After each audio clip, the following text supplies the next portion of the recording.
Welcome back to another episode of Jacksonville Buzz's Buzz on Veterans. In an additional bonus segment, we have Audrey Green sitting here to talk about her personal story. And I cannot continue this interview without acknowledging my counterpart, the illustrious Colonel Chris Budihas. Good morning, Steve. sir. Hey, How you doing? All right. Good. So, hey, Audrey. right. Yes, me too. Right, yeah, you too. No, you're the reason we're here. So, in another segment, we were talking a little bit about your professional journey and how you came from humble beginnings in LA, East LA, all the way through to Florida, starting in medical, going into the military, coming out of that, going into accounting, finance. But one of the undertones of our previous interview was that there was a lot of this stuff, whether it was growing up in a single mom household, growing up in an area where you didn't have maybe access or knowledge of things that you have knowledge for now, and how that has motivated you as a give back to the kids. I think I got that, Chris. What do you think? Yeah, you did. Absolutely. And I forgot the cancer thing. We got to talk about the cancer thing with the McDonough Foundation. Right. So where do you want to start about this? Talk about your personal brand. Because this right here, this is Audrey brand right now. All right, I like the sound of that. Hashtag. Yes, hashtag Audrey brand. I like that. No, actually, just, thinking about how I had to go through everything. There was always, life doesn't have to be about obstacles necessarily if you have the tools. Right. And the thing is that seeing my mother as a single mother, trying to raise 3 kids on her own, you wanna give the advice that maybe you didn't have at that age. Right. Because yes, I am, living my best life now. But I had to jump through a lot of hoops to do that. And part of what I want to leave as far as my legacy is I want to write a book that focuses on adulting and financial planning. Right. That can be instituted into the government curriculum, for sophomores and seniors about to amazing, right? hit 18 years of age.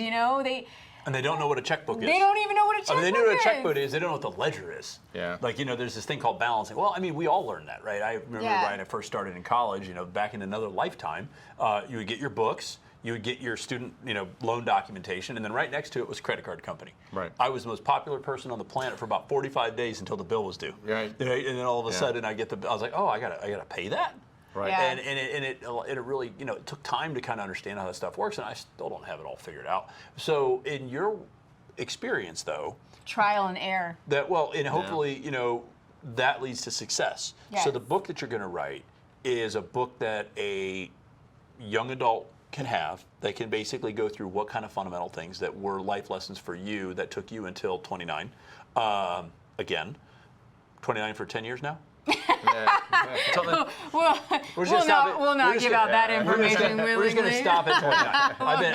I've been 29 for 18 years I like now. that cap. It's fantastic. All right, so at your age as an adult, that book that you're going to write is over that last period of time between being a minor child up until now, and how to maybe shortcut some of those pain points for you. Yeah, because in reality, like if you think about it, not every student goes to college. There was a lot of foundation that I did learn when I went to college, but I didn't go to college for the second time around until I was in my late 20s. Yeah. And so I'm learning all these things for the first time, and I'm like, man, this would have been amazing if I had known this turning into an adult, at 18. So I feel like there needs to be a center of financial planning that is involved in a high school level for those who maybe seek straight blue collar. Right. Like they go a different route. Sure. Yeah. Well, I mean, the world is so much different. I mean, yes, of course, you go the college direction, you can go the military direction. Yeah. Obviously, take a quick second in all sincerity to thank both of you for your service to our great country. But both of you also got your education while serving in the military. Yeah. Which is phenomenal, right? Yeah. And so you gotta grow up sometime. You go the military route, which can provide education. My little brother, which we were talking a little bit offset, this fine young man here sitting next to us maybe was not in command of Rick Strum, but he was in command of my brother's unit at 4,000 people, I think, at the height of your command in the military, and ensuring the safety. I went to high school, I went on to college. My brother went to high school, he went on to the military, and he's actually gotten his education while serving in the military. Yeah. There are also young men and women that need a trade. I mean, I hate to, joking about plumbing and electricians, but that is a valid thing It's a backbone that people industry. need to have because it's just what it is. And then, of course, you have classic college, go on and, start in business. Yeah, and I would say just kind of looking at the workspace, even here locally, with a lot of the business folks, with small business, large businesses, and people in that space, you make a lot of mistakes along the way, right? And especially when you're young, you some catastrophic mistakes. We mentioned off set, 25-year-olds buying houses, which is not necessarily a bad thing if you can afford it, Right? And you know what you're doing.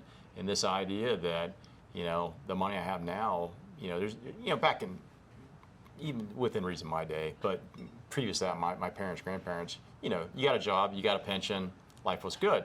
Yep. Those guardrails aren't around anymore. Nope, So like it's up to I you. preach to my 3 kids, like you got a 401k with your work, yes. How much you put in towards it? I mean, you're going to mortgage away your future if you're not doing long-term investing and thinking about that. And when you're in your mid-20s, you're not thinking No, about the money's saving coming for in, it. the just money's going you're out. worried about what's Yes, happening it was Saturday night, and Yes. who's the individual that you're going to be able to go and have an evening with.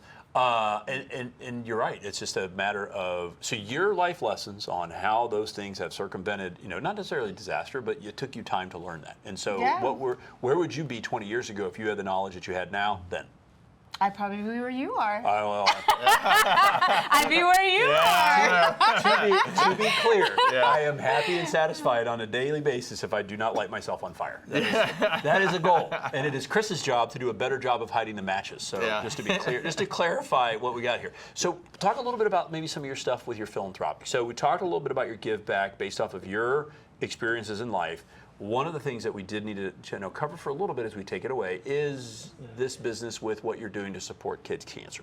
Yeah, with the McDonough Yes. With Foundation. the McDonough Foundation. Yes. So I had a friend reach out to me and told me that there was this fantastic opportunity to be the focus of a cover of a magazine, but also that we could raise money to support cancer research in children. That's huge. And I thought, amazing, I will see. At first, the goal was just to see how much I could get raised in donations.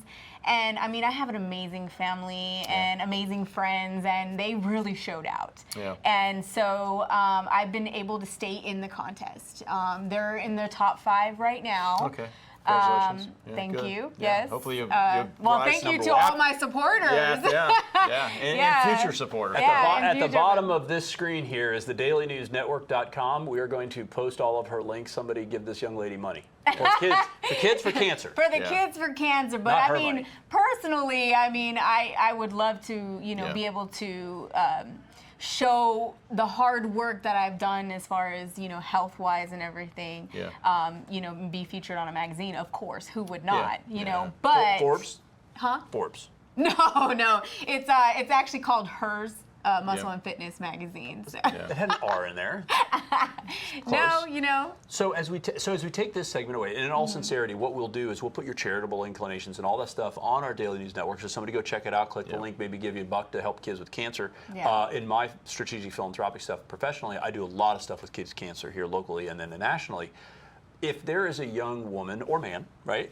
But if there's a young person here watching this video going, you know what?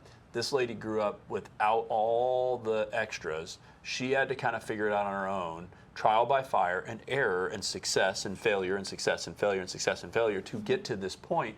What would be that one message that you would leave him or her who's watching this going, you know what? I look like that lady in pink. I would have to say that my message would be that you are in control of changing your destiny. Amen. Plain and simple. Yeah. I saw myself in an alternate destiny, and I just never lost sight of that. That's and good. what is that alternate destiny? Empress? Being happy and successful. Empress Gidget. Yeah. By the way, we have a nickname. Her nickname is Gidget. It's on a keychain right over there. Yeah. So, in all sincerity, thank you so much for coming back on the show to kind of walk through your personal brand story. And of course, Chris, we can't do it without each other. Yeah, we thank can't do it you. without being No, together. thank you. And Appreciate guys, it. thanks so Love your much for story. joining us today. In all sincerity, go check out our link. Donate $1 for a kid with cancer. They would appreciate it. And never having the ability to say thank you. And if you like us, share us. Remember, live with gratitude. Cut.